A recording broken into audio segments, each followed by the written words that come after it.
faction, or you could say sub-faction, I suppose, here in Sprocket. And the tank that I'll be starting off with is this. We've seen it before. It is a captured Sonderkraftfahrzeug 170. I've had a couple of name suggestions for what I could name these tanks. Mountain Lion is quite a good idea. But I'll see if I can think of anything else before I decide on a finalised nickname for these tanks. But yeah, so this is just a captured Ausflug A. I showed it off in the Not Panther video. And yeah, it's the French 2nd Armoured Division. We've got the emblem on the side there, along with the French roundel and the French and the Free French flag. Statistics-wise, this thing hasn't been changed. The only thing that's different is the exterior. So you know, we've got extra crew stowage on the side, and we've got machine gun, you know, M2 Browning 50 cal on the roof. But yeah, otherwise this is exactly the same as the regular Sonderkraftfahrzeug in the main French line. But the other tanks that I have here for the French 2nd Armoured Division are just a bunch of either captured or Lend-lease tanks. The first of which, after this one, is going to be the this one, the captured Sonderkraftfahrzeug 144, captured in the deserts of North Africa by the 2nd Armoured Division. So what we've got here is we've got the standard Sonderkraftfahrzeug. However, instead of the German 37mm, we have got a French 47mm gun, and it's been bumped up to mid-war. This was an early war design. It's been bumped up to 90mm. I will show off these German tanks in more detail in a separate German video. But yeah, so 90mm of penetration with this French 47mm. And otherwise it's been completely unchanged by the French. However, we have got some extra side armour, side skirts, using some of the Matilda style skirts on the side here. What's it actually listed as? Mud chute, yeah. So mud chute, you know, yeah, it doesn't really matter what you want to call it. You can call it a mud chute, you can call it a sand chute. Either way, the sort of World War I or Matilda style brakes in the side armour here, and then yeah, just extra spare, or not extra spare, just some side skirts on the side, and also some extra bolt-on frontal armour to cover the front of the tank, because the actual front of the tank is 30mm of frontal armour, but with an extra 12mm of frontal bolted armour, it's now got a bit extra. It's now up to 60mm instead of, you know, 40mm or whatever, yeah, 38, 39mm of armour. So a bit of extra armour, same as with the front of the turret as well. Was 30, it's now 42 with the extra bolt-on.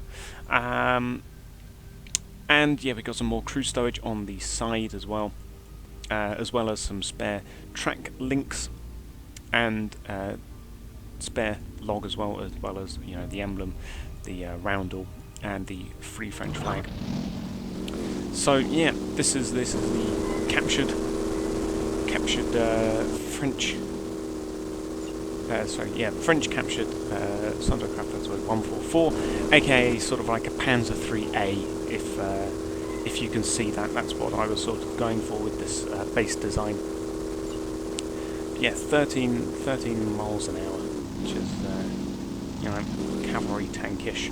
But yeah, so that is that. Now the next tank I have to show is the Char Italien M6-39, aka probably my favourite Italian medium tank that I've made, which I have given to the French here as a captured Italian tank in Libya.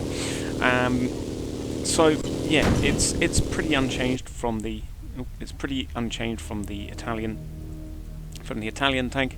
Still early war design, still wielding the Italian 37mm in the turret. Still, of course, a 3-man crew as well. The only real differences here is, of course, the side skirts, which have been put on, French roundel, French emblems, and some extra. Actually, these weren't even extra; these were put on by the Italians. So yeah, nothing really changed for the French, other than putting a French coat of paint on it and putting some French emblems on it. There you go. But yeah, so that is just the tank Italian M6-39. So yeah, I mean, it's a completely unchanged Italian tank. Just here for French service. Now the next tanks I will have are some French tanks that the French managed to save from the fall of France. The first of which is of course going to be an RLM 165D, but this has been changed from the standard RLM 165D. This is the model 1942 being when the Second Armoured was founded for the French, I do believe, and the main difference being that the gun is now a 47mm gun instead of the smaller 37mm. So this is now a better anti-tank gun, better French anti-tank gun, and of course French emblems are all over it. And we've also got some extra bolt-on frontal armour, and I don't know what that's doing there. We can get rid of that because that shouldn't be there. But yeah, so some extra bolt-on frontal armour. It was 15 mils, now it's 26. Yeah, I mean it's not great, is it really? But I know where that was. That was meant to be there. There we go. Some extra bolt-on armour for the French, which makes it 39 whole millimeters thick in this belt right here. But yeah, just basically extra bolt-on frontal armour and better gun.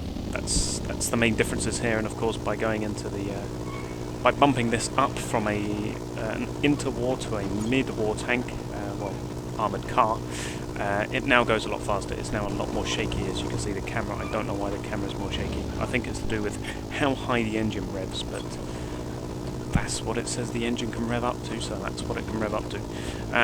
It means now, though, it is very fast. Very fast boy. It's far better for scouting for the French division. And it's a lot more mobile, as you can see. Nearly 23 miles an hour, and I mean, look at this turn. Look at that. This is a new World of Tanks Tier 6 Premium right here. But yes, so that is the armoured car, well, one of the armoured cars for the French, new French division, and we're stuck over here now. The next French tank we have, zoom right there, is the RLM 35A, which you may remember from the French video. This is essentially the Lorraine 37 copy that I made. One of my favourite French tanks, actually, for looks at least. And it's pretty much unchanged, once again, from the model. It's a mod 1942, obviously, so once again, say it with me, extra bolt-on frontal armour, which covers the 10mm otherwise of thick frontal armour, making it a whole 22mm, which is bulletproof now at least. But otherwise it's mostly unchanged. The gun is better. It's a better 25mm. It's now got 81mm of penetration, which is not bad for 25mm, though, because it's still a two-man crew and it is still a tankette. It still has a 4.5 second reload time. But nevertheless, we are much faster now because we have bumped it up to a mid-war era, and of course big French emblem on the side, Free French flag there, and then of course a French Second Armoured Division on the front of the hull, and we died by going into a trench. But that is only one variant of the RLM 35A. The next one I have here is the RLM 35A model 1942 AC, going with just the Renault FTAC naming design. Essentially, this is what the Italians did with this tank. You will notice a lot of similarities if I quickly switch to the Kingdom of Italy here, and I was to get up the Semavente da RLM 35F. You will notice here, this is what the Italians did for the captured RLM 35s that they got from the Germans probably. And then if we switch to the Second Armoured, so remember this, there you go. It's near identical. I mean, there are some differences. Obviously, the French kept the log. They made the superstructure taller at the back, and they put a French turret on it. And then they kept the 25mm on the front, and of course still with bolt-on armour. The actual turret, 45mm, 30mm side, 20mm rear. It is a French turret from some scrapped French tanks that the 2nd Armoured had lying about. So yeah, we've got some spare wheels on the sides, we've got plenty of spare track links on the side of the turret as well. And of course the tank had its had side skirts mounted on it. So yeah, get rid of that side skirt though, that's not meant to be there. But yeah, so they obviously mounted side skirts on, and then nothing much too else was changed, though it has been bumped up to a 4-man crew though. We do, however, need a radio antenna. I didn't even realise that. Antennas. Yeah, I'll just stick an antenna there. There you go. Lovely. In fact, we'll actually stick it right here. There you go. That's a better place for it. So yeah, that is essentially the tank destroyer version of this tank. The only problem is only 25mm fires if it's selected like this, double grouped, which makes sense considering they're 2 different guns. It wouldn't be worth firing one gun which is static in the hull, quite literally. But because they are grouped, I can just press F2 and switch to fire group 2 and fire the 47mm anti-tank gun here, which yeah. However, the tank is slower because it weighs a lot more, and the engine itself hasn't been changed because it's meant to be just a field almost conversion for the RLM 35A. But the 47mm gun here is at least decent enough. If I don't get killed by it, I can kill one of these things. We bounce off the front, okay. There you go. Punch right through the side of it, and it can also go through the frontal hull of a 170 Ausführung A at least. So it's a decent little anti-tank gun mounted on a small tankette, which is yeah, an interesting beast, isn't it? But yeah, 12.81 tons compared to 8.16 tons, and the engine itself is still a 6-litre V4 engine. If we switch here, 6-litre V4 engine. So yeah, that is the RLM 35A Mod 1942 AC. So the next tank I have here is going to be the armoured car. It is the Britannic PSW AC Mark II, with PSW standing for Phoenix Steamworks and AC standing for Armoured Car. This is just a French version of the Phoenix Steamworks Armoured Car, mounting a French 47mm, of course. You know, can't have British, can't have a British gun in there. Gonna have to put in a French 47mm anti-tank gun because we've got them lying around. And yeah, otherwise it's pretty much unchanged. Once again, we've got Free French flag on there, and then of course the 2nd Armoured Division on there as well. It's not as fast as the RLM 165D, so the French armoured car. It's not quite as fast as that, but it's fast enough for a mobile light armoured car. And no bolt-on armour this time because it's already 45mm thick on the hull and turret. And then the sides are already 30mm as well, so mostly unchanged for the French, other than the addition of the French flags and emblems and the paint job as well. The second to last tank here is the Char Britannic Cheetah 4, aka just a Mark IV Cheetah cruiser tank, but put into French service. Once again, the French have replaced it with a 47mm anti-tank gun instead of the 57mm 6-pounder that was in there. So yeah, different gun, same sort of thing. Doesn't really lose out in penetration all too much if we were to changed the British Army here, and we were to go to the Mark 1, 2, 3, 4 cruiser tank, 139mm. So yeah, really not much different here. Lost about 10mm of penetration, which yeah, doesn't really matter too much. So yeah, it's pretty much the same as the regular Cheetah Mark IV. However, once again, bolt-on applique armour. You know, instead of 60mm, it's now 72, which gives us actually pretty decent increase in armour protection. Lower glacis was not covered, however there is some track pieces down there. Track pieces on the side of the turret cheeks. We've got a spare wheel on the upper portion of the turret, and we do of course have our French flag on there, and we got some spare track pieces all over the turret. But otherwise mostly unchanged from the regular Cheetah. But smaller caliber means it will reload slightly quicker than the 6-pounder anti-tank gun that was in there. So yeah, I mean, French 47mm, it's not too bad. The tank itself is still just as fast, just as cruiser-like. I don't have any American Shermans to give them because I haven't yet made an American faction. Don't really know what I would do other than making loads of Shermans.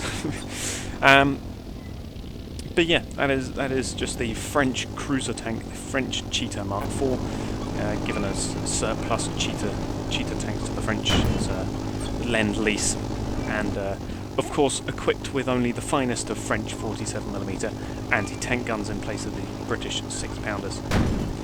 And the final tank that I have to show is going to be the Britannic Castle Infantry Tank Mark I. As you can see, it's a Mark I castle.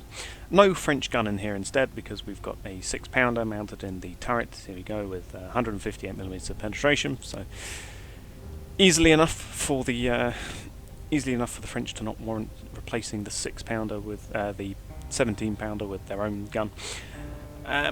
Otherwise, pretty much unchanged. Extra log on the side, as well as one of these things, the barrel cleaner. And we do have our French emblems on as well, and some spare track links and spare wheels on there as well.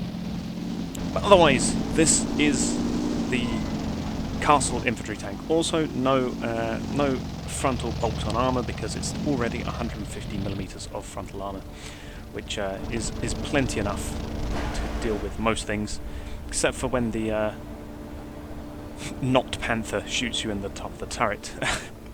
So just like a Churchill, the weakness is the turret. But yeah, it's still your infantry tank. You can take on your little Italian tanks, no problem whatsoever. You can shoot right through the front and out the other side. So that is the French 2nd Armoured Division, with all of their Lend-lease and captured tanks and repurposed French existing tanks round along the commander's cupola there. Yeah, so that is the 2nd Armoured. That is the latest faction, and just because it's fun to see tanks painted in French colours, isn't it? When they really shouldn't. We bounced off the front. We bounced off the front. It's okay. He's not. He missed. And go for a detrack. There you go. Lovely. He's stuck. And he shot us right through the front of the turret again. Good old British tank design. Those flat turret faces. Excellent. At least he's now stuck in a trench and the crew will have to bail out. But yeah, so there you go. That is the French 2nd Armoured. I'll thank you all for watching, and goodbye.